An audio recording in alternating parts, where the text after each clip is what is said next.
நாகர்கோவில் மாணவியை காதலித்து அழைத்து சென்று பாலியல் வன்கொடுமை செய்த சேலம் இளைஞரை போலீசார் போக்சோ சட்டத்தில் கைது செய்து சிறையில் அடைத்தனர். குமரி மாவட்டம் நாகர்கோவில் பகுதியைச் சேர்ந்த மாணவி காணாமல் போனதாக அவரது தந்தை கடந்த மாதம் 6ஆம் தேதி நாகர்கோவில் அனைத்து மகளிர் காவல் நிலையத்தில் புகார் அளித்தார். தனது மகள் 12ஆம் வகுப்பு படிப்பதாகவும் காலையில் பள்ளிக்கு சென்ற மகளை மாலையில் காணவில்லை என்றும் புகாரில் குறிப்பிடப்பட்டிருந்தது.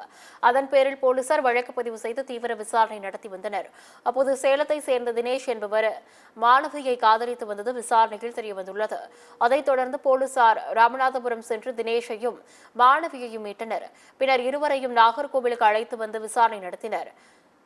ஃப்ரீ ஃபயர் ஆன்லைன் கேம் மூலம் பழக்கம் ஏற்பட்டு இருவரும் காதலித்ததும் தினேஷ் நாகர்கோவிலுக்கு வந்து மாணவியை ராமநாதபுரம் மாவட்டத்திற்கு அழைத்து சென்று வாடகைக்கு வீடு எடுத்து தங்கி பலமுறை பாலியல் வன்கொடுமை செய்ததும் விசாரணையில் தெரியவந்துள்ளது.